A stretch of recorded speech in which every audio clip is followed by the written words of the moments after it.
Hi hello friends, welcome back to our channel. ನಿನ್ನ ಜೊತೆ ನನ್ನ ಕತೆ. ಈಗಾಗಲೇ 3 ವಿಡಿಯೋಗಳನ್ನು ಅಪ್ಲೋಡ್ ಮಾಡಿದ್ದೀನಿ. ಇದು ನನ್ನ 4ನೇ ವಿಡಿಯೋ. ಈಗ ಒಂದು ಸಣ್ಣ ಪ್ರೋಮೋ ಸಂಚಿಕೆ ನೋಡಿದೆ.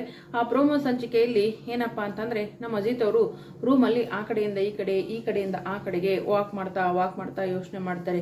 ಇಲ್ಲ ಇಲ್ಲ ಇಲ್ಲ, ನಾನು ಇನ್ನು ಮುಂದೆ ಈ ತರ ಬೇಡದೆ ಇರೋ ವಿಷಯಕ್ಕೆಲ್ಲ ತಲೆ ಕೆಡಿಸ್ಕೋಬಾರ್ದು.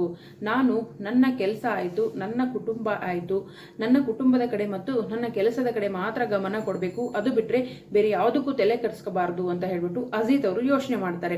ಇನ್ನು ಭೂಮಿ ಇದ್ದವಳು, ಇಲ್ಲ ಇಲ್ಲ, ನಾನು ಯಾರ ಸಹಾಯನೂ ಇಲ್ದೇನೆ ನಾನು ನನ್ನ ಭಾಗ್ಯವನ್ನ ಬಿಡಿಸ್ಕೋಬೇಕು ಅಂತ ಹೇಳಿ ಅವಳು ಕೂಡ ಟ್ರೈನಿಂಗ್ ಸೆಂಟರ್ ವಾಕ್ ಮಾಡ್ತಾ ಇರ್ತಾಳೆ. ಸೊ ವಾಕ್ ಮಾಡ್ತಾ ಮಾಡ್ತಾ ಮತ್ತೆ ಭೂಮಿ ತಲೆಯಲ್ಲಿ ಪಟ್ ಅಂತ ಒಂದು ಒಳೆಯುತ್ತೆ ಥಾಟ್ಸ್. ಏನಂತಂದ್ರೆ, ಅಯ್ಯೋ, ಈ ಕೇಸ್ ಹ್ಯಾಂಡಲ್ ಮಾಡ್ತಿರೋದು ಸಾಹೇಬ್ರೆ ತಾನೆ, ಅದೇಗೆ ನನ್ನ ಭಾಗ್ಯಮನ ಬಿಡಿಸ್ಕೊಳ್ಳಿ ಅಂತ ಹೇಳ್ಬಿಟ್ಟು ಮತ್ತೆ ಯೋಚನೆ ಮಾಡ್ತಾಳೆ. ಇಲ್ಲ ಇಲ್ಲ, ಅದು ಹೇಗಾದ್ರೂ ಸರಿ, ನನ್ನ ಭಾಗ್ಯಮನ ನಾನೇ ಬಿಡಿಸ್ಕೊಳ್ಬೇಕು, ಯಾರ ಸಹಾಯನೂ ತಗೊಳ್ಬಾರ್ದು ಅಂತ ಹೇಳಿ ಮತ್ತೆ ಅವಳ ಮನಸ್ಸಿಗೆ ಅವಳ ಪ್ರಶ್ನೆಗಳನ್ನ ಹಾಕೊಳ್ತಾಳೆ. ಈ ಕಡೆ ನಮ್ಮ ಅಜಿತ್ ಅವರು, ನಾನು ಭೂಮಿಗೆ ಮಾತು ಕೊಟ್ಟಿದ್ದೀನಿ, ನಮ್ಮ ಕಾಂಟ್ರಾಕ್ಟ್ ಮದುವೆ ಮುಗಿಯೋದ್ರೊಳಗಾಗಿ ಭಾಗ್ಯಮನ ಬಿಡಿಸ್ಕೊಡ್ತೀನಿ ಅಂತ ನಾನು ಭೂಮಿಗೆ ಮಾತು ಕೊಟ್ಟಿದ್ದೆ. ಬಟ್ ಅದು ಯಾವುದೂ ಕೂಡ ಆಗಿಲ್ಲ. ಇನ್ನು ಮುಂದೆ ಆಗಾಗಬಾರ್ದು. ಎಷ್ಟೇ ಕಷ್ಟ ಬಂದರೂ ಸರಿ, ನಾನು ಭಾಗ್ಯಮನ ಬಿಡಿಸ್ಬೇಕು ಅಂತ ಯೋಚನೆ ಮಾಡ್ತಾರೆ. ಹಂಗನ್ನಕ್ಕೆ ಕಾಗಿ ಕೂರಕ್ಕೆ ಕೊಲ್ಲೆ ಮುರಿಯಕ್ಕೆ ಅನ್ನಗೆ ಇಲ್ಲಿ ಫೋನ್ ಕೂಡ ಬರುತ್ತೆ. ಪುರುಷೋತ್ತಮ ಅವರೇ ಆಗಿರ್ತಾರೆ. ಅದು ಕನಸ ನಿಜನ ಗೊತ್ತಿಲ್ಲ.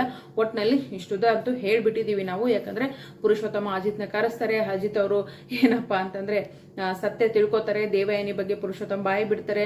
ಶ್ರವಣ್ ಮಗಳು ಭೂಮಿನೇ ಅಂತ ಹೇಳ್ತಾರೆ. ಸೊ ಭೂಮಿ ಶ್ರವಣ್ ಅವ್ರ ಮಗಳು ಅನ್ನೋ ವಿಷಯ ಅಜಿತ್ಗೆ ಗೊತ್ತಾಗುತ್ತೆ.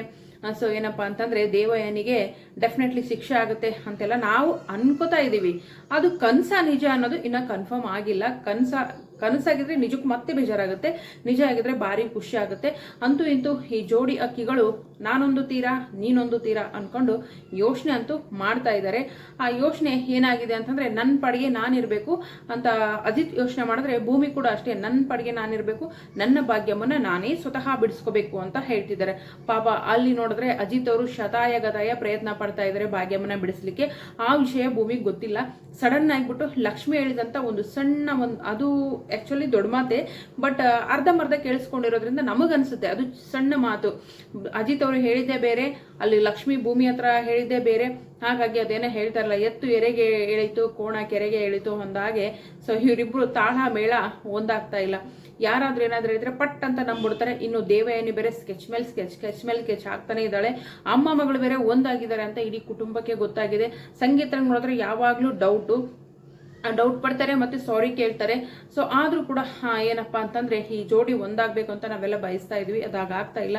ಇನ್ನು ದೇವಯಾನಿ ಬಣ್ಣ ಬಯಲಾಗಬೇಕಾದ್ರೆ ಭೂಮಿನೇ ಏನಾದ್ರು ಇನ್ಸ್ಪೆಕ್ಟರ್ ಆಗಿ ಬರ್ಬೇಕಾ, ಪೊಲೀಸ್ ಆಗಿ ಬರ್ಬೇಕಾ? ಅವಳು ಮೊದಲೇ ದೇವಯಾನಿಯಮ್ಮ ಅಂತ ಹೇಳ್ಬಿಟ್ಟು ಅತಿಯಾದ ಪ್ರೀತಿ ತೋರಿಸ್ತಾಳೆ. ಅವಳು ಯಾವಾಗ ಅರೆಸ್ಟ್ ಮಾಡ್ತಾಳೆ? ಸೊ ದೇವಯಾನಿ ಬಗ್ಗೆ ಅಷ್ಟು ಸೂಕ್ಷ್ಮವಾಗಿ ಏನಪ್ಪಾ ಅಂತಂದ್ರೆ ಸ್ಟಡಿ ಮಾಡ್ತಕ್ಕಂತ ನಮ್ಮ ಅಜಿತ್ ಅವ್ರಿಗೆ ಅವಳನ್ನ ಅರೆಸ್ಟ್ ಮಾಡಕ್ ಆಗ್ತಾ ಇಲ್ಲ. ಇನ್ನು ಏನೇನಾಗುತ್ತೆ ಕತೆ ನೋಡೋಣ. ಭಾಗ್ಯಮ್ಮನ್ನ ಅಜಿತ್ ಬಿಡಿಸ್ತಾರ, ಭೂಮಿ ಬಿಡಿಸ್ಕೊಳ್ತಾಳ?